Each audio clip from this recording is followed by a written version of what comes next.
പിതാവിൻ്റെയും പുത്രൻ്റെയും പരിശുദ്ധാത്മാവിൻ്റെയും നാമത്തിൽ ആമേൻ. കർത്താവായ ദൈവമേ, സ്വർഗീയ പിതാവേ, അനുഗ്രഹിക്കപ്പെട്ട ഒരു ദിവസം കൂടി ഞങ്ങൾക്ക് തന്നതിനായി നന്ദി പറയുന്നു നാഥ. കർത്താവായ ദൈവമേ, ത്രിയേക ദൈവമേ, ഞങ്ങളെ എപ്പോഴും അവിടുത്തെ കൃപയ്ക്കുള്ളിൽ പരിപാലിച്ച് വഴി നടത്തുമാറാകണമേ. സഹായകനായ പരിശുദ്ധാത്മാവിനെ എപ്പോഴും ഞങ്ങളിൽ നിറയ്ക്കണമേ. ഇന്നും ഈ കരുണയുടെ സമയം അവിടുത്തെ തിരുസന്നിധിയിൽ ഞാനായിരിക്കാൻ കൃപ തരുന്ന നാഥ, എന്നും അങ്ങ് തന്നെയാണ് ഞങ്ങളെ കാത്തിടുന്നതും പരിപാലിക്കുന്നതും. അവിടുന്ന് തന്നെയാണപ്പ.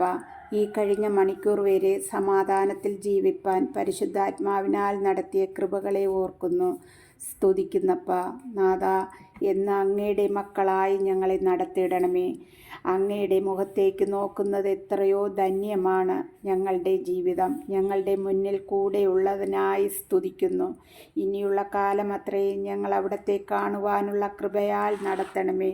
ഇന്നത്തെ തിരുവചനം വായിച്ച് ധ്യാനിക്കാനും അനേകം മക്കളെ ഓർത്ത് പ്രാർത്ഥിക്കാനും നന്മകൾ ചെയ്യുവാനും കർത്താവ് ഞങ്ങളെ അനുഗ്രഹിക്കണമേ. ഇന്നെടുത്ത തിരുവചന ഭാഗം 1 രാജാക്കന്മാർ 9-ാം അധ്യായം വായിച്ചു. ഇതിൽ സോളമൻ രാജാവിന് ദൈവം നൽകുന്ന വാഗ്ദാനങ്ങളാണ്. അത് ഞാൻ വായിക്കുമ്പോൾ എന്നോട് കർത്താവ് സംസാരിക്കുന്നു എന്ന ചിന്തയോടെയാണ് വായിച്ചത്. ഇതിൽ 3 മുതൽ 5 വരെയുള്ള വാക്യം എന്നെ ശരിക്കും ദൈവം തന്ന അറിവിനാൽ ചിന്തിക്കുവാൻ സാധിച്ചു. ആ വചനഭാഗം ഇതാണ്: അവിടുന്ന് അരുൾ ചെയ്തു, നീ എൻ്റെ സന്നിധിയിൽ സമർപ്പിച്ച പ്രാർത്ഥനകളും യാചനകളും ഞാൻ ശ്രവിച്ചു.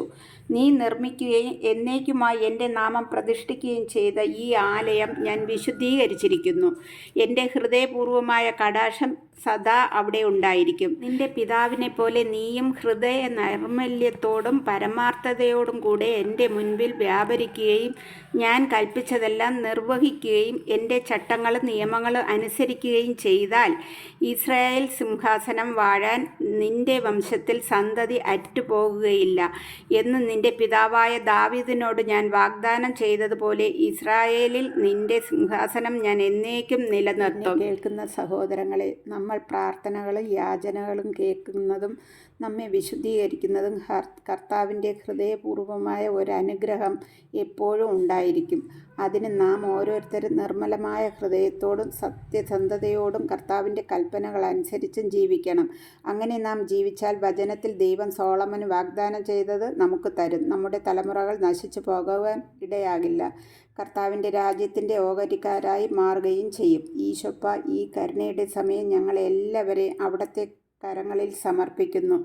ഞങ്ങളോടും ഞങ്ങൾക്കുള്ളവരോടും കരുണയായിരിക്കണമേ. പ്രാർത്ഥിക്കുന്ന എല്ലാ മക്കളോടും കരുണയായിരിക്കണമേ. ആമേൻ.